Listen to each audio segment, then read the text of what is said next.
अस्सलाम वालेकुम जी व्यूवर्स और काश्तकार भाइयों। आप जो हैं अक्सर अपने गोदामों में और घरों में जो है वो अपना गल्ला जैसे कि चावल है, गंदम है, मकई है, उसके अलावा चना है, आटा है और दीगर मसालियात को आप महफूज करते हैं। तो आप जहरीली गोली इस्तेमाल करते हैं, उन्हें भगोड़ों में रखते हैं, लेकिन फिर भी उसके बावजूद जो है वो उनका मेयार ख़राब हो जाता है। और मूज़ी कीड़े जैसे कि खपरा है, गंदम की सुसरी है, आटे की सुसरी है, गंदम को परवाना है, हिंदी पतंगा है, चने का ढोरा वगैरह जो है, ये तमाम जो है वो हमारी इन अजनास को ख़राब करते हैं और मेयार को जो ख़राब करने के बाद नाकाबिल इस्तेमाल बना देते हैं। काश्तकार भाइयों, पहले बात ये करेंगे कि ये जो ज़हरीला कीड़े हैं हमारी इन अजनास के ऊपर हमला क्यों करते हैं, क्या वजह बनती है जिसकी वजह से ये इतना नुकसान करते हैं। याद रखें कि जब हम अपने जो गला होता है उसको अपने स्टोर में या जहाँ पर रखते हैं वहाँ पर जब उसको बाहर निकालते हैं तो इस्तेमालशुदा जो पुरानी बोरियां हैं, थैलियाँ वगैरह होती हैं, उनके अंदर इनके जो परवाने वगैरह होते हैं वो सो रहे होते हैं। तो जब नई आती है फसल तो उसके अंदर ये दाखिल हो जाते हैं। उसके अलावा जब हम अपने गोदाम वगैरह को सफाई करते हैं तो जो ख़राब जो माल हम निकालते हैं वो बाहर फेंक देते हैं गोदाम के करीब ही, तो वहाँ से भी उड़ के आ जाते हैं। अगर हम धूप में डालते हैं तो फिर भी वो अगर करीब ही डालते हैं तो कुछ परवाने जो हैं वो हमारे उस गोदाम की तरफ या कमरे की तरफ या जिस जहाँ पर हमने रखा होता है वहाँ पर चले जाते हैं। तो ये कुछ वजूहात होती हैं जिसकी वजह से ये परवाने या इस तरह के कीड़े हमारी फसलों के ऊपर या जनात के ऊपर असर करती हैं। तो ये देख सकते हैं आप, ये एक छली हम आपको दिखा रहे हैं, इसके ऊपर जो है वो जो ये ज़रा सा कीड़ा है इसने अपना पूरा हमला किया हुआ। आप देखें इस किस्म के मेयार की छली को ना आप पका सकते हैं, ना आप इसे उगा सकते हैं, ना ही इसे आप खुराक के लिए इस्तेमाल कर सकते हैं। तो ये देखिए इस किस्म का मेयार था और कितना मेयार ख़राब हो गया।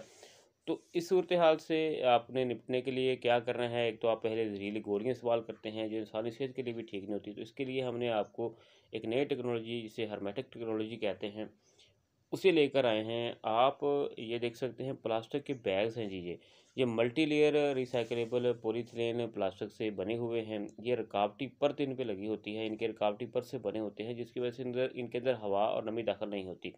याद रखें ये जो कीड़े होते हैं ज़रूरसा, ये हवा और नमी की वजह से ज़िंदा रहते हैं।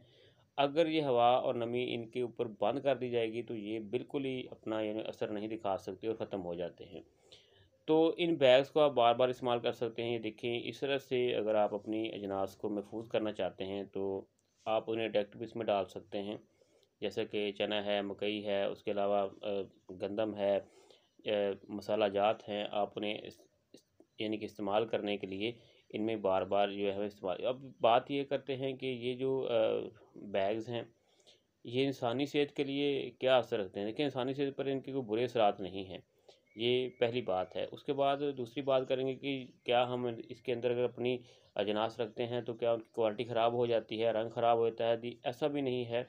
ना तो क्वालिटी ख़राब होती है, ना रंग उनका ख़राब होता है और कीड़े भी नहीं लगते हैं। देखिए जब अंदर हवा नहीं जाएगी, नमी नहीं जाएगी तो फिर आपको गोलियाँ रखने की ज़रूरत नहीं पड़ेगी।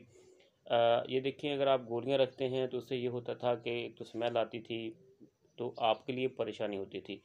बाकी आप इसमें गोली ना रखें। रखने की ज़रूरत होगी तो आप 3 से 4 गोलियाँ रख भी सकते हैं, लेकिन गोली रखने की ज़रूरत नहीं पड़ती। इसीलिए इसे स्पेशल जो है वो इसको तैयार किया गया है, यानी हर्मेटिक बैग्स को इसीलिए तैयार किया गया है कि गोली के बगैर जो है आप इन्हें इस्तेमाल कर सकते हैं। वैसे तो भड़ोलों के अंदर इन्हें इन गोली को रखते हैं, गंदम वाली गोलियाँ जो होती हैं एल्युमिनियम फॉस्फेट की, तो ये इनकी काफ़ी स्मेल होती है जिसकी वजह से आपको सीज़न के ऊपर रखना पड़ता था, तो फिर आप उसके बाद जो है अपनी जनाज़ को महफूज़ कर पाते थे। लेकिन इन हर्मेटिक बैग्स की वजह से आप जो है आप जब उनको सील पैक कर देंगे तो फिर जो है वो उनके अंदर जो है वो ज़रा-सा कीड़े नहीं जा सकेंगे, आपकी जनाज़ महफूज़ रहेंगी, आप इन बैग्स को बार-बार इस्तेमाल कर सकते हैं। अब ये जो बैग्स होते हैं ये 2 तरह के होते हैं। एक तो इनके ऊपर ज़िप लगी होती है, ज़िपर होते हैं और ये एक टाई वाले होते हैं। आप इनको पैक करने के बाद इस तरह से थोड़ी जगह ऊपर छोड़ें और उन्हें ऊपर से पैक कर दें। जब तक आपने इनको रखना है, जब तक आप चाहते हैं जीन्स को महफूज़ रखना आप रख सकते हैं। काश्तकार भाइयों, आप इन मियारी हर्मेटिक बैग्स को इस्तेमाल करें अपनी जनाज़ को महफूज़ करने के लिए, लेकिन ये भी याद रखें कि आपने इनकी हैंडलिंग में ख़्याल करना है जाके फटे ना। अगर फट गए या सुराख हो गया तो फिर इनका मेयार जो है वो ख़राब हो जाएगा और ये 90 केजी और 50 केजी वाली पैकिंग में दस्तयाब होते हैं। तो इसलिए आप जो हैं अपनी जहरीली गोलियों से जो आप अजनास को महफूज करते हैं, उनको इस्तेमाल करने के बजाय आप इन टेक्नोलॉजी को इस्तेमाल करें और अपनी अजनास को जो है वो सेफ़ली जो है आप उनको महफूज करें। शुक्रिया जी।